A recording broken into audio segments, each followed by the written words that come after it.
Bueno, y ahora vamos a ver otro tipo de discriminación de precios, las que serían el equivalente de segundo grado. Aunque hay varios tipos, aquí vamos a decantarnos por una de ellas, las tarifas. Y en concreto aquí vamos a ver lo que es una tarifa lineal. ¿Cómo se define una tarifa lineal? Es decir, lo que va a pagar cada individuo. Pues una tarifa lineal va a tener dos componentes. Un primer componente fijo y otro que estará en función de la cantidad que deseamos consumir. Esta parte fija, ¿qué es? ¿Qué significa? Que simplemente por el hecho de tener la posibilidad de adquirir ese bien, tengo que pagar una cuota, algo que no depende del número de unidades de consumo que yo finalmente vaya a adquirir. Y por otro lado, será lineal porque parte del coste total que tengo que pagar de la tarifa dependerá del número de unidades de consumo. ¿Vale? Así que tendríamos un componente fijo y otro en función de la cantidad. Y eso sería la tarifa, el precio total a pagar. Ya no se habla tanto de un precio unitario, sino que depende de esta estructura de, pues eso, de tarifa o de coste. ¿Cuál es la clave para que un productor pueda llegar a aplicar una tarifa? Pues al menos debe existir la posibilidad de que no, o de que esté garantizada la no reventa. ¿Por qu'é? Para ello tenemos que ver un poco lo que sería el precio medio o la tarifa media, que lo hemos puesto con esta P'. ¿Qué es esto? Pues es en el fondo lo que va a ser es el precio medio o precio unitario que paga cada consumidor dado su consumo. Fijaros, en el fondo lo que estoy haciendo es coger la tarifa y dividirlo entre la cantidad de consumo. Es decir, todo lo que pago dividido las unidades que estoy adquiriendo. En este caso, lo que tendríamos es, por lo tanto, este elemento A dividido Q y este otro elemento PQ dividido Q. Esta Q con esta Q se me va. ¿Qué es lo que tengo aquí? Pues tengo un elemento fijo, algo que tengo que pagar sí o sí, aunque no consuma nada, que a medida que crece Q se va haciendo más pequeño. Así que por unidad este elemento se va reduciendo. Y este queda constante en la P. Así que este elemento no cambia, mientras que este cada vez es más pequeño. Sí, ¿qué viene a decir esto? Que un consumidor que consuma muchas unidades de Q estaría como amortiguando este coste fijo o coste inicial de la tarifa. Y al final tendría un precio medio unitario más bajo que otro consumidor que adquiera pocas unidades. Claro, si existe la opción a reventa, existe la tentativa de que un consumidor adquiera muchas unidades y se las revenda a otro consumidor que está dispuesto a pagar un precio más alto, sin llegar a acudir al mercado oficial, es decir, comprar al monopolista. Esto haría que la estrategia del monopolista de fijar una tarifa no tuviera sentido, dado que otro ya se estaría comiendo pues esa parte del mercado o del pastel. ¿Vale? Así que caso imprescindible para que se pueda dar una tarifa es que no exista la opción a reventa. Bueno, no os lo he dicho, pero ¿cuándo nos vamos a encontrar este tipo de tarifas? O algún ejemplo. Por ejemplo, en telefonía. Es decir, lo que estaríamos diciendo es un caso en el que pagamos una cantidad fija independientemente de nuestro consumo y, por otro lado, podríamos estar pagando por el establecimiento de llamadas. Así que Q sería el número de llamadas y P sería ese coste del establecimiento de llamadas o por minutos o lo que fuera. Es decir, cuantos más establecimientos de llamadas, en el fondo, o cuantos más llamadas hago, esta parte que tengo que pagar sí o sí como que queda más diluida, es lo que veíamos antes. Pues este coste fijo que tengo que asumir tiene más sentido en una persona que realmente utiliza mucho el teléfono, más que en una persona que a lo mejor solo va a hacer una llamada o dos, le sale muy cara esa llamada, porque tiene que asumir este coste solo para una o dos llamadas. ¿Vale? Bueno, en este contexto, ¿cuál va a ser el objetivo del empresario? Siempre es el mismo, obtener el máximo beneficio, para lo cual tiene dos incógnitas que desvelar. Por un lado, este valor de A, ¿qué tarifa pongo fija? Teniendo en cuenta mi curva de demanda, es decir, si pongo una tarifa demasiado alta, este elemento demasiado alto, a lo mejor la demanda no es capaz de asumirlo o asimilarlo. Así que teniendo en cuenta la demanda tendré que fijar esa. Igualmente me pasará por ese precio unitario de la producción. Tendré que decir cuál va a ser. En concreto, ¿qué vamos a establecer aquí? ¿Con qué reglas vamos a jugar? Pues muy sencillas. El precio va a ser exactamente al coste igual a coste marginal. Así que este ingreso marginal va a ser igual a este coste marginal. Pero ¿y cómo vamos a cuantificar esta parte fija que vamos a imponer a nuestros consumidores? Pues fijaros, habitualmente para hacer las cosas sencillas vamos a contar únicamente con 2 consumidores. Podríamos tener muchos más, pero como os he dicho, vamos a hacer las cosas fáciles. Lo que vamos a hacer es, en cada uno de los consumidores, vamos a ver su función de demanda y vamos a ver cuál sería la cantidad demandada dado el coste marginal. De ahí demanda versus coste marginal, veremos el precio. Y dado ese precio habrá una cantidad de consumo, ¿verdad? Porque la demanda es lo que hace, nos dice qué cantidad de consumo para cada nivel de precio. Así que fijado el precio tendremos una cantidad demandada y por lo tanto podremos calcular en ambos casos, en ambos consumidores, el excedente del consumidor. Recordad que el excedente del consumidor es como un extra, es algo que se lleva al consumidor que no esperaba. Es el hecho de que estaría dispuesto a pagar más de lo que finalmente paga. Así que lo que va a hacer normalmente lo que hará este productor es fijarse en el que sea menor. Cuantificará ese excedente del consumidor, el más bajo, bueno, verá los dos, verá cuál es el más bajo y dirá, voy a poner ese excedente del consumidor como esa tarifa fija, ese elemento fijo que tienen que pagar. De tal forma que ese consumidor, bueno, en el fondo estaba dispuesto a asumir ese coste, ese pago, así que entrará al mercado. Y el otro, que además va a seguir disfrutando de parte de su excedente del consumidor, aún con más ganas, porque aunque su excedente del consumidor final se verá reducido, no se va a ver reducido tanto como en el otro individuo. Así que ambos entrarán en el mercado. Otra posible estrategia sería ver el excedente del consumidor otra vez el más alto y el más bajo, quedarnos con el más alto. Automáticamente sabemos que el consumidor que tenía un excedente del consumidor más bajo no va a entrar en el mercado, no le merece la pena porque estaría pagando precios que no está dispuesto a asumir, y cuantificar el beneficio para ese caso en el que solo tenemos un consumidor o un tipo de consumidor y obtener el beneficio. Comparar el caso anterior que os he mencionado, es decir, en el que se elegía el excedente del consumidor más bajo, compararlo con el caso en el que se elige el más alto y ver cuál nos da un beneficio mayor. En ese caso, pues optaríamos por el escenario que permite ese beneficio más elevado. Aunque dicho solo con palabras puede resultar un poco engorroso, no os preocupéis porque lo vamos a ver de forma práctica. Ahora haremos un ejemplo y también en la parte práctica, en nuestra práctica del tema, tendremos un ejercicio vinculado a tarifas. Y además en ese caso no solo tendremos esta tarifa lineal, sino que vamos a ver también una tarifa plana. Fijaros, para hacer un ejemplo vamos a utilizar el mismo enunciado que teníamos antes. Es decir, 2 tipos de consumidores que van a tener la misma estructura que la que habíamos visto antes. Y además, un coste marginal que va a ser constante igual a 6. De hecho, os tengo que decir, siempre que hagamos un tipo de discriminación de este tipo de tarifa donde el precio es igual al coste marginal, este coste marginal siempre debe ser constante, si no, no sería posible, ¿vale? Así que, porque lo que decíamos es qué valor va a tener P. P va a ser igual al coste marginal. Si el coste marginal fuera una función, sería un precio que varía con la cantidad. Así que no tendría sentido, no se podría aplicar ese tipo de tarifa. Este tipo de tarifas solo se aplican cuando el coste marginal es constante. Y en este ejemplo era 6.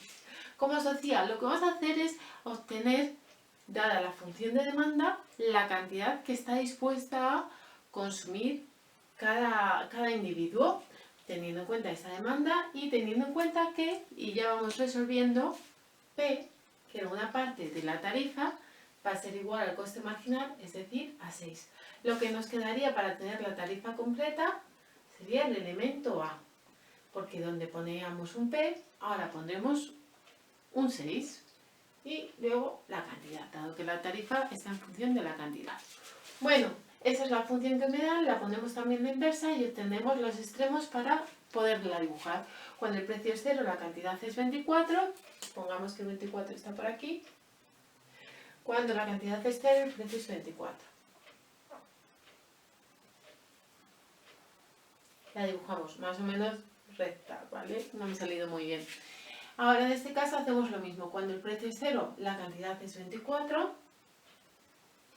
Y aquí cuando la cantidad es 0, el precio sería 12. Y aquí tendríamos la otra función de demanda del consumidor de tipo 2. Como os decía, suponemos que el precio unitario es 6. Así que si no existiera tarifa, si solo supiéramos el precio unitario, podríamos determinar qué cantidad está dispuesta a consumir cada uno de ellos. A un precio 6, tenemos por ejemplo aquí, obtendríamos este, es decir, a 24 le quitamos 6, bueno, lo podemos hacer aquí, 24 menos el precio 6 nos da que es 18. Esta sería la cantidad que estaría dispuesto a consumir este consumidor a un precio de 6. Y lo que tenemos que hacer es, bueno, aquí quedaría 6 multiplicado por 2 serían 12, así que la cantidad sería 12. ¿Cuál era el siguiente paso que os decía? Obtener el excedente del consumidor en ambos casos. Recordad que el excedente del consumidor es el área comprendida entre la función de demanda y el precio que finalmente se paga. Porque la función de demanda nos dice el precio, ¿veis? Está aquí la P, el precio que está dispuesto a pagar el consumidor respecto al que finalmente paga. Siempre que el precio que se está dispuesto a pagar sea mayor que el que finalmente se paga, es un excedente. Es algo que finalmente no vamos a pagar, pero incluso estaríamos dispuestos a ello. Así que toda esta área sería el excedente del consumidor, que es la que tenemos que hallar. Y en este caso sería esta, excedente del consumidor. La tarifa, la estrategia habitual es elegir el menor y sustituirlo por este. Pero nosotros vamos a ser más cautos y vamos a evaluar las dos posibles opciones. Una de ellas es elegir el menor, obtendremos el beneficio, y luego con la otra incorporamos esa segunda opción que os decía, cogemos el mayor y obtenemos el beneficio en ese caso también. Así que, como os decía, obtenemos los excedentes del consumidor. En este caso sería muy sencillo. Base 18 por altura, que es la distancia entre 24 y 6. Base por altura dividido 2 nos da 162. En este caso base 12 por altura, 12 menos 6 sería 6, dividido 2, 36.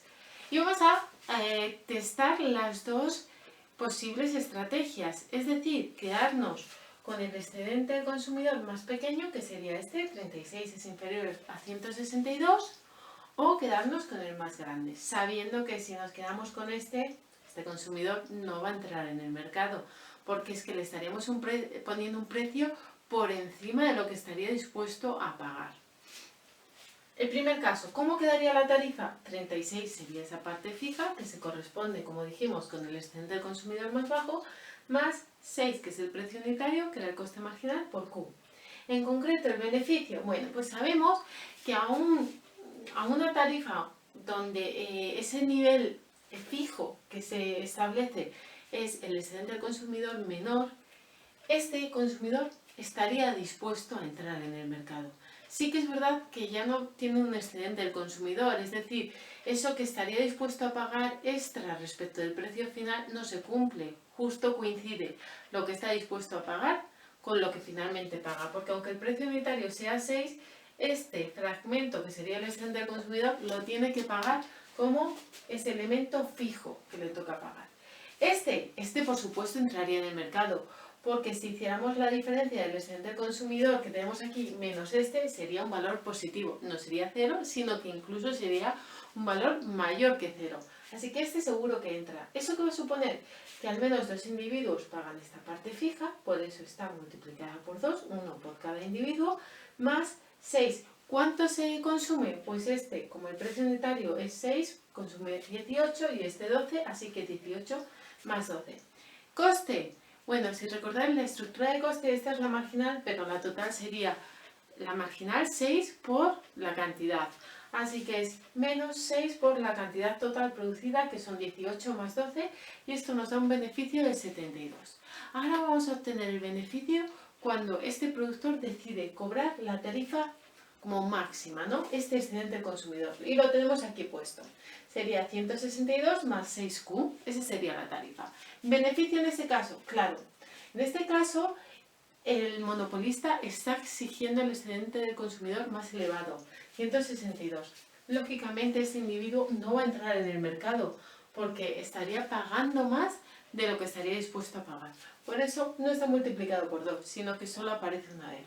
Más 6, que es el precio, por 18. Fijaros que la cantidad ahora solo es 18, dado que este individuo no va a consumir, no está dispuesto a pagar 162 euros o lo que sea por acceder a ese bien. Menos el coste, que sería 6 por el número de unidades producidas, 18, en total nos da 162.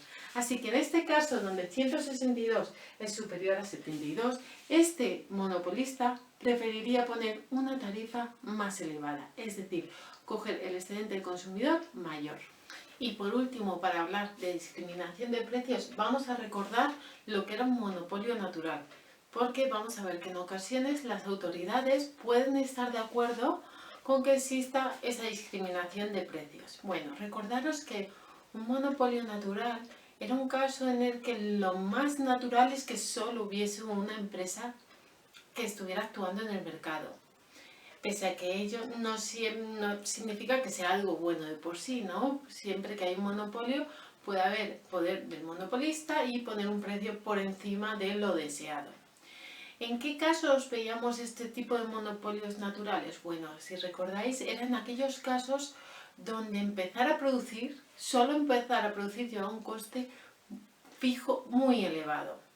En sí, lo que observábamos gráficamente es que tanto el coste medio como el coste marginal eran en todo momento decrecientes. No llegábamos a ver el punto en el que estas curvas se revertían. El ejemplo que os ponía yo era el del metro, ¿no? Construir el metro, todos los túneles, luego incluir todas las instalaciones por dentro, introducir los propios vagones, fabricar los vagones, todo ello conlleva un coste inicial altísimo. Por eso el coste medio y el coste marginal es muy elevado. Y estos costes, a medida que vendemos tickets, pues se van reduciendo, tanto el medio como la marginal. Y encontramos pues esa curvatura. En este contexto teníamos una función de demanda, como siempre, con pendiente negativa. Aquí coincide, en los tres casos, las tres curvas tienen una pendiente negativa. Como os decía, lo habitual es ver lo contrario, porque si no, directamente no se produce.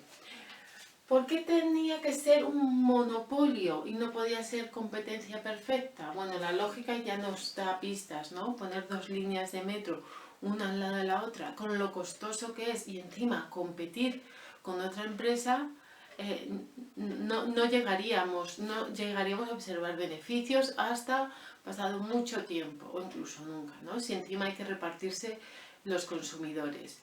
Y de ahí que en ocasiones pues directamente solo una empresa opere y normalmente cuando son servicios así básicos o que se entienden por básicos sea el Estado. Bueno, pero como os decía, ¿por qué no era factible esa competencia? Ya hemos visto la lógica, pero también lo podemos ver gráficamente. Si existe competencia, debéis recordar que en competencia precio es igual a coste marginal. Así que en competencia perfecta, lo marco así ligeramente, no quiero que se me manche mucho el gráfico, este sería la cantidad de equilibrio, ¿verdad? Y este sería el precio, estaría por aquí. Sería un precio relativamente bajo y por lo tanto una gran cantidad de intercambio. Recordad que el cero está aquí. Pero, ¿cómo sería el beneficio? Claro, este sería el precio, os acabo de decir, en competencia perfecta. Pero el coste medio estaría aquí. Este sería el coste medio. Todo esto suponiendo que pudiera existir competencia perfecta. Claro, ¿qué pasaba? Que cuando el coste medio, es decir, coste unitario, es superior al precio, es decir, el ingreso unitario, tendríamos una pérdida unitaria. Multiplicado por el número de unidades, todo esto serían pérdidas. Así que en este contexto, ninguna empresa en el largo plazo querría estar en este mercado. Vamos a ver qué pasaría si en lugar de competencia perfecta tuviéramos monopolio. Bueno, como hemos visto, la competencia perfecta sería algo no factible, dado que supondría pérdidas. Así que en el largo plazo al final se irían yendo las empresas hasta que solo quedase una única empresa. Vamos a ver en ese caso dónde estaría la cantidad y el precio de equilibrio y su beneficio. Así lo podemos comparar con el caso anterior. Fijaros, para poder obtener la cantidad de equilibrio, en este caso necesitábamos otra curva adicional, que es la de ingreso marginal, es la que tenemos por aquí. Recordad que la demanda es el ingreso medio, así que si la demanda es decreciente, está cayendo, pues si la media cae, es que la marginal va a caer más. Así que aproximadamente estaría por ahí. ¿Cómo se determinaba la cantidad de equilibrio en el caso de un monopolio? Ingreso marginal igual a coste marginal. Donde coste marginal es esa curva roja, ingreso marginal es esta negra y su intersección está aproximadamente por aquí. Esta sería la cantidad de equilibrio.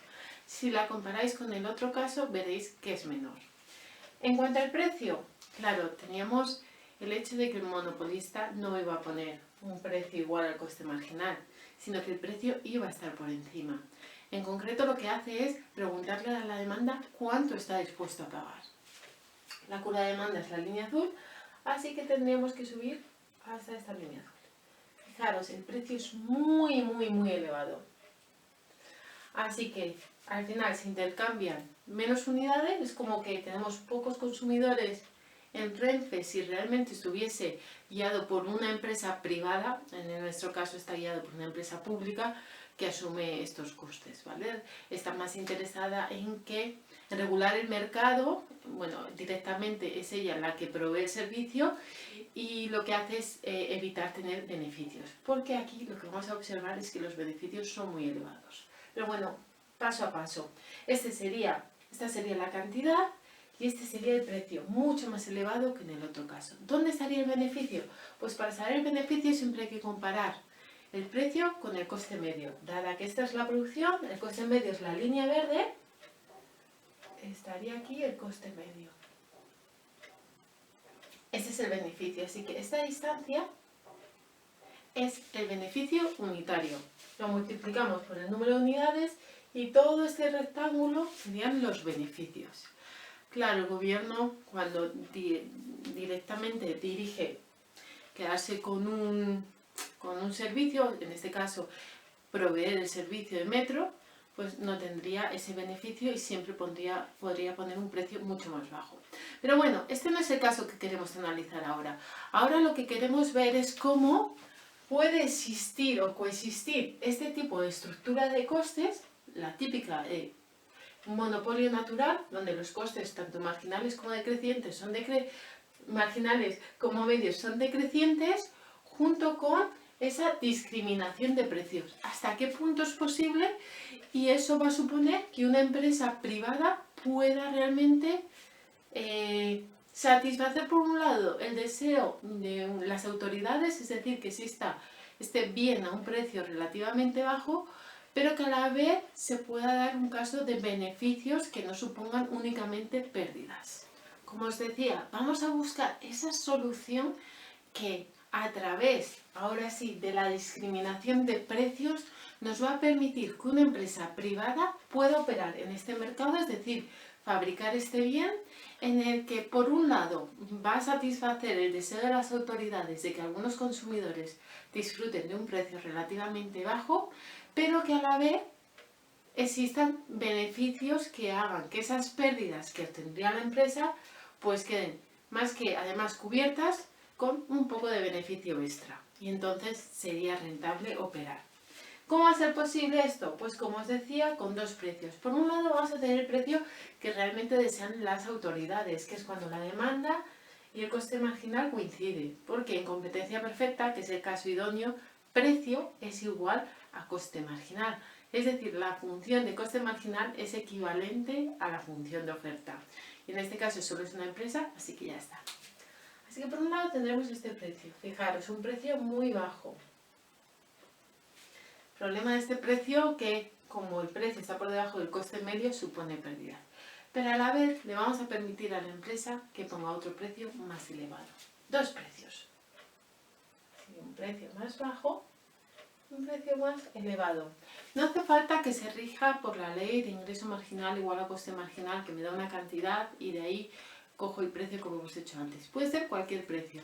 La empresa lo va a elegir para tener garantías, o sea, será un precio que cumpla las condiciones idóneas como para tener garantías de que cubre las pérdidas que le supone este caso y además obtiene cierto beneficio. Por ejemplo, supongamos que está aquí. Recordemos que la función de demanda es esta línea verde.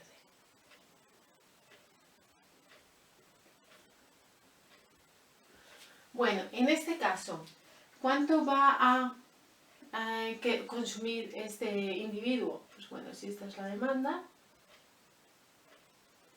esto es lo que consumiría este individuo, o tenemos aquí recordar muchos individuos. Cuando el precio es muy elevado, esta sería la cantidad demandada. En este caso, ¿dónde estaría el beneficio? Fijaros, es la diferencia entre lo que es el precio y el coste medio, que era la línea verde.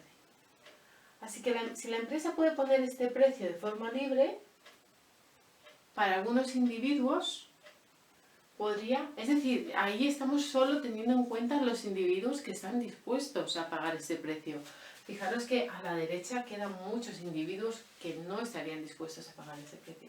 Por este lado la empresa tendría un beneficio, pero a la vez el gobierno le está imponiendo que ponga un precio bajo para un colectivo en concreto. ¿Veis? Discriminamos. En el fondo es el mismo bien, pero dependiendo del consumidor le vamos a poner un precio u otro.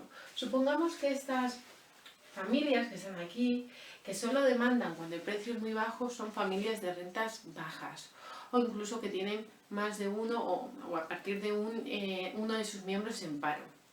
Así que en este caso lo que estaría diciendo el gobierno es, vale, pero a las familias que cumplan ciertos requisitos económicos, el precio no va a ser este, sino que a ellos les vas a poner este precio. Claro, el problema de este precio, bueno, esta sería la cantidad, que no lo he dicho antes, asociada a este precio. Es decir, cuando el precio es muy elevado, ese es el consumo que se realiza. Pero a partir de esa cantidad, para este colectivo, vamos a poner este precio. Y ese precio, la demanda estaría aquí. En sí, realmente, solo se venden este número de unidades para esos individuos. ¿Dónde estaría el inconveniente de este precio tan bajo? Bueno, ya lo veíamos, eran las pérdidas. ¿Qué van a ir? Esta sería la pérdida unitaria, ¿no? La distancia entre el coste medio y el precio, el coste superior al precio, al ingreso unitario. Eso sería por una unidad, pero dado que vende todas estas unidades, pues estas serían las pérdidas. Así que, ¿qué hará el productor? Poner un precio tal que se garantice un beneficio que pueda cubrir estas pérdidas y además tener un beneficio extra más o menos razonable. ¿Cantidad de producción? Pues en total será hasta aquí. Es decir, lo que ofrece en este mercado a este precio y lo que ofrece, que es esta distancia, a este otro mercado o a este otro grupo de individuos a este precio más reducido. Pero recordad, aquí son pérdidas porque este sería el precio final, este es el coste medio, así que por el número de unidades son las pérdidas medias, mientras que este sería el beneficio, ya que aquí lo que tenemos es que el precio supera al coste medio. Es decir, gracias a la discriminación de precios, en un contexto que viene dado por un monopolio natural, dado la estructura de costes que existe en ese mercado específico, es posible que una empresa privada desarrolle su actividad sin tener pérdidas, pero sin tampoco abusar de esa situación que sería un monopolio y punto. Así que ese sería un monopolio regulado, monopolio natural regulado.